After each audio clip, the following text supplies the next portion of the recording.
Fala galera, bom dia, boa tarde, boa noite, professor Rafael aqui e no vídeo de hoje a gente vai falar sobre a Guerra Civil Espanhola e sobre a ditadura de Francisco Franco na Espanha. Mas antes de eu começar, deixa eu fazer minha propaganda já costumeira. Se você ainda não é inscrito no canal, por favor, considere se inscrever. Fazendo isso, você me ajuda na medida em que meus vídeos chegam a mais pessoas e você se ajuda porque você tem notificações sempre que eu postar alguma videoaula, algum tutorial ou mesmo algum vlog aqui no canal. Então, se você curte história, curte tutoriais para professores e para alunos e também vlogs diários, por favor, se inscreva.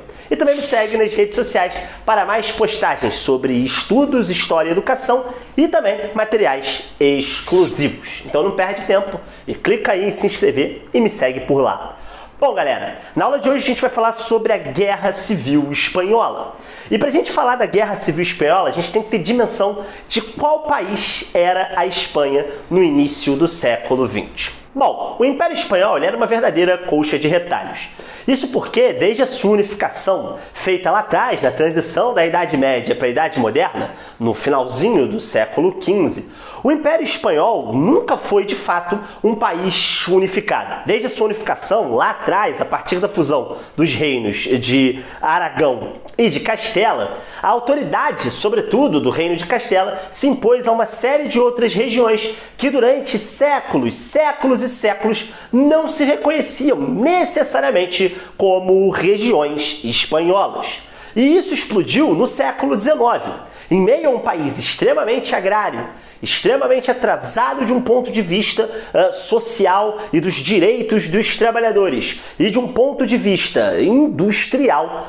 Esses movimentos autônomos, regiões como o País Basco, como a Catalunha, começaram a eclodir. Inclusive, no caso da Catalunha e do País Basco, eclodem até hoje, porque até hoje essas regiões não se separaram. Então, perceba, a Espanha, na virada do século XIX para o século XX, era um país em que a unidade nacional estava em jogo e que, por outro lado, também você tinha uma ampla desigualdade social e um incrível e inacreditável atraso econômico e social. Esse país era uma monarquia e lá por volta dos anos 20 estava no poder um rei chamado Afonso XIII. Esse rei, como boa parte dos reis espanhóis, ele era muito fraco. E em 1923 o seu governo foi obrigado e meio que aceitou de fato a instauração de uma ditadura militar de um general chamado Primo de Rivera. Essa ditadura militar ela é descrita pela historiografia espanhola como uma ditadura protofascista.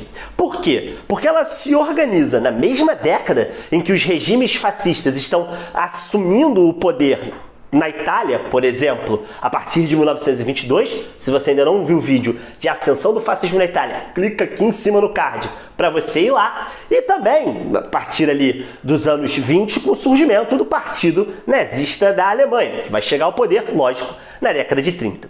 O problema é que a ditadura do general Primo de Rivera, ela não foi uma ditadura que levou até as últimas consequências à teoria e, de fato, às práticas fascistas. Por ter sido um governo muito fraco, nos anos 30, a oposição vai conseguir articular a derrubada dessa ditadura militar. O próprio general Primo de Rivera, bem como uma série de militares ligados ao seu governo, vão ser acusados de corrupção. Em 1930, o general será derrubado e o rei Afonso XIII, metido, espertinho, vai tentar recuperar o poder para si. Haja vista que durante a ditadura ele havia sido uma figura meramente decorativa. No entanto, em 1931, tanto a oposição à direita, organizada a partir da Confederação Espanhola das Direitas Autônomas, conhecidas como SEDA, um partido político de direita, como também articuladas na esquerda pelo Partido Socialista Obreiro, pelos partidos republicanos, por anarquistas e por comunistas, vão articular um golpe que vai derrubar o rei Afonso XIII e vai proclamar a República na Espanha. como essa era a segunda tentativa de república na Espanha, a primeira havia ocorrido entre 1873 e 1874, essa república vai ficar conhecida como a Segunda República Espanhola. E é durante essa Segunda República Espanhola que uma série de tensões que já vinham se arrastando na Espanha desde o século XIX, muito provavelmente antes do século XIX, vão tomar corpo de maneira muito mais intensa. Em 1931, assumirá a presidência da República, na primeira eleição, um camarada chamado Alcalá Zamora. O presidente da República, nessa República Espanhola, que era uma república parlamentarista, ele era um chefe de Estado. E, obviamente, você tinha eleições também para o parlamento. O Alcalá Zamora vai governar junto com um primeiro-ministro chamado Manuel Azaña, de um partido de centro-esquerda. Então o Alcalá Zamora era de um partido de centro-direita e o primeiro-ministro, Manuel Azaña, de um partido de centro-esquerda. Isso vai começar a assustar setores conservadores da sociedade espanhola. Setores que até a queda da monarquia estavam de maneira praticamente incontestável no poder. Os monarquistas, por exemplo, em especial os chamados carlistas, que eram uma ala muito forte na Espanha, que defendia não só o retorno da monarquia, mas de uma monarquia absolutista, nos moldes do século XVII e do século XVIII. Os afoncistas, que defendiam a restauração de Afonso XIII, que eram monarquistas, porém parlamentares. A galera de direita ligada à Confederação Espanhola das direitas autônomas e os militares, que eram incrivelmente anti-anarquistas e anticomunistas. Nesse contexto de disputas entre a centro-direita e a centro-esquerda, surgirá em 1934 um partido político que vai ficar conhecido como a Falange Espanhola. A Falange Espanhola é o partido fascista da Espanha. Nesse sentido, então, todos esses grupos à direita vão começar a temer que essa República Espanhola, essa Segunda República Espanhola, que alguns deles, como os partidos de centro-direita, tinham ajudado a apoiar, representassem uma chance ou um caminho para que a Espanha seguisse o mesmo rumo da temida União Soviética. É nesse sentido, então, que do outro lado dessa disputa vão se destacar uma série de movimentos de esquerda, entre os quais a gente tem o Partido Comunista da Espanha, o Partido Socialista Obreiro Espanhol, que era um partido socialista que tinha viés revolucionário, mas que defendia a participação na política institucional, os anarquistas e os movimentos nacionalistas, sindicatos nacionalistas, sobretudo de regiões que eram um pouco menos atrasadas da Espanha, como, por exemplo, a Catalunha, como, por exemplo, a Confederação Nacional do Trabalho, que era uma confederação de diversos sindicatos da Catalunha, que não só apoiavam, as forças de centro-esquerda e de esquerda, como também defendiam, logicamente, uma maior autonomia para a região da Catalunha. Nesse sentido, então, em 1933, em uma nova eleição, a direita vence. A Confederação das Direitas Autônomas vai conseguir eleger e vai conseguir ter maioria dentro do Congresso Nacional. Naquele momento, parecia estar salvo as pretensões dos militares de evitar que os socialistas chegassem ao poder. Essa vitória da centro-direita ela é explicada muito em função do fato de que os anarquistas fizeram uma ampla campanha de greve de voto. Então, basicamente, os anarquistas diziam: não vote, lute! E isso fez com que a esquerda perdesse boa parte do seu eleitorado, haja vista E isso fez com que a esquerda perdesse boa parte do eleitorado, haja vista que os anarquistas eram muito fortes na Espanha, em especial na região da Galícia. Então, nesse momento, há uma tensão praticamente insolúvel na Espanha. Era muito claro que no momento em que as forças de esquerda conseguissem chegar no poder, ocupando a presidência da República, ou seja, a chefia de Estado, e ocupando o cargo de primeiro-ministro, ou seja, a chefia de governo, um golpe militar estaria armado. Por muito menos, em 1932, o general José Sanjurjo tentou acabar com a Segunda República e instaurar uma ditadura militar. No entanto, ele foi preso, condenado à morte, entretanto, acabou recebendo um induto, ou seja, um perdão da presidência da República. Um perdão que a gente vai ver custará caro para a Segunda República Espanhola. De 33 a 36, os governos de centro-direita ficam no poder, até que em 36 a gente tem eleições gerais, tanto para a presidência como para o parlamento. Nessas eleições, a esquerda vai se unir, desde os anarquistas, que eram contrários ao voto, até os partidos de centro-esquerda, como a esquerda republicana, vão fazer uma frente ampla, ou ainda a Frente Popular. Essa política de frente ampla ela é defendida pela Internacional Comunista.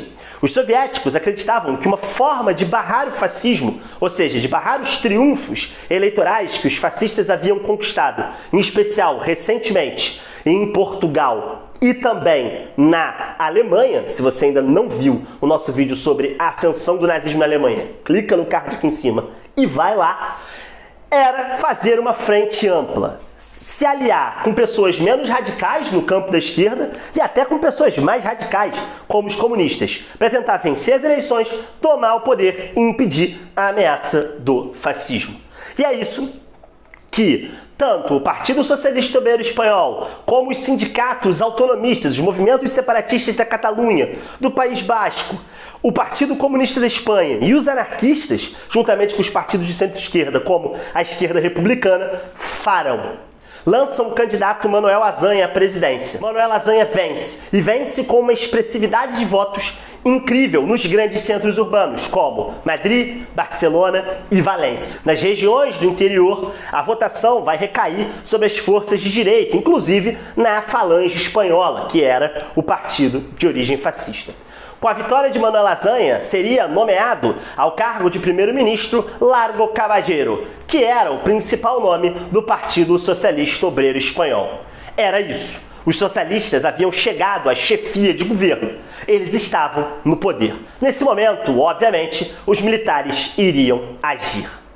O general José Sanjurjo faz um pronunciamento do seu exílio em Portugal, onde ele estava. Pronuncia que não reconhece o governo da República como legítimo e diz para os militares tomarem o poder nos grandes centros urbanos. A revolta ela vai ter apoio de um outro general chamado Francisco Franco. Francisco Franco estava no Marrocos com as suas tropas, uma colônia espanhola do outro lado do Estreito de Gibraltar, e precisava marchar até a capital, Madrid, para depor o presidente Manuel Azaña. Os militares esperavam um golpe rápido, no estilo do século XIX. Ou seja, pronuncia que vai fazer o golpe, os militares tomam os prédios públicos, o governo, sem armas, não reage e é deposto. Qual é o problema? Os movimentos operários dentro da Espanha, sobretudo nos grandes centros urbanos, tinham um grande nível de articulação. No momento em que Franco e Sanjurjo fazem a declaração do golpe, o presidente Manuel Azaña ordena para os mais radicais anarquistas, comunistas e mesmo socialistas que estavam armados em milícias, como o grupo Nosotros, por exemplo, que eles invadissem os quartéis com as suas armas e destituíssem os militares do controle do exército. Nas grandes cidades, esse movimento é um sucesso. Em Madrid e em Barcelona e em Valência, por exemplo, o golpe militar ele sequer sai dos quartéis, porque essas milícias muito bem organizadas tomam o poder e impedem os militares de sequer pegar as armas para, de fato, depor o governo. Nas regiões mais afastadas e mais no interior, esse golpe ele é um sucesso. Bom, nesse momento está instaurada uma guerra civil. De um lado, um governo republicano que diz ser legítimo, e do outro lado, os nacionalistas, liderados pelos militares e com o apoio do Partido Falange Espanhola, de origem fascista, e alguns partidos de direita, como a Confederação Espanhola das Direitas Autônomas, e os monarquistas e também os católicos, vão começar uma guerra civil. Naquele momento, eles vão ter o apoio, os nacionalistas, tanto da Alemanha nazista como da Itália fascista. E eles vão ter o apoio, inclusive, para sair do Marrocos e ir desembarcar no sul da Espanha. Como esse apoio vem? Esse apoio vem a partir de uma legião que vai ficar conhecida como a Legião Condor, um grupamento do exército e da aeronáutica nazista que iria apoiar as tropas nacionalistas. O maior exemplo disso é o bombardeio da Marinha Republicana no Estreito de Gibraltar. Os navios leais e sob o controle dos republicanos, dos legalistas, são bombardeados pelos modernos caças nazistas, sem nenhum tipo de chance de defesa. Naquele momento, a revolta que se inicia no Marrocos consegue chegar à Espanha. E é a partir desse apoio nazista que os nacionalistas vão conseguir ter uma grande força. Por sua vez, os republicanos vão ser timidamente apoiados, tanto pelos soviéticos, governados por Joseph Stalin, como também pelo governo mexicano. Naquele momento, então, por causa desse apoio mais tímido dos soviéticos, a gente vai ter uma vantagem inicial dos nacionalistas. Por sua vez, as potências europeias, como Inglaterra e França, vão manter uma política de não intervenção. Uma política que eles vão adotar bastante quando o assunto é a ascensão do fascismo. Naquele momento, isso a gente vai ver no nosso próximo vídeo, que é o vídeo de Segunda Guerra Mundial, a Inglaterra e a França estavam tentando não agredir e não intervir politicamente contra países fascistas, em especial contra os interesses da Alemanha nazista. Entretanto, a intelectualidade desses países vai começar a formar forças para defender um governo que eles achavam legítimo. Se formam como resistência e como forma de apoio a essas forças republicanas as chamadas Brigadas Internacionais. Brigadas que vão ser compostas por mais de 50 mil pessoas de diferentes nacionalidades. Um exemplo disso é o escritor britânico George Orwell, que escreveu inclusive um livro chamado Lutando na Espanha, sobre a sua experiência, lutando na Espanha. Um outro exemplo é a mexicana, a atriz que interpretou a Dona Clotilde. Sim, ela lutou na Guerra Civil Espanhola ao lado dos republicanos. Então, basicamente, se criou uma grande comoção nacional. Isso porque a guerra foi muito violenta. Ela é conhecida, inclusive, por esse teste que os nazistas fizeram com os nacionalistas de um ensaio geral, ou seja, um ensaio de como seria a Segunda Guerra Mundial, iniciada por volta de 1939. E um dos pontos altos dessa capacidade destrutiva da Guerra Civil Espanhola é o bombardeio realizado pela Legião Condor, ou seja, pelos aviões e bombardeiros nazistas, à cidade de Guernica, no País Basco. Em abril de 1937, os aviões vão destruir a cidade em pouco mais de uma hora de bombardeio.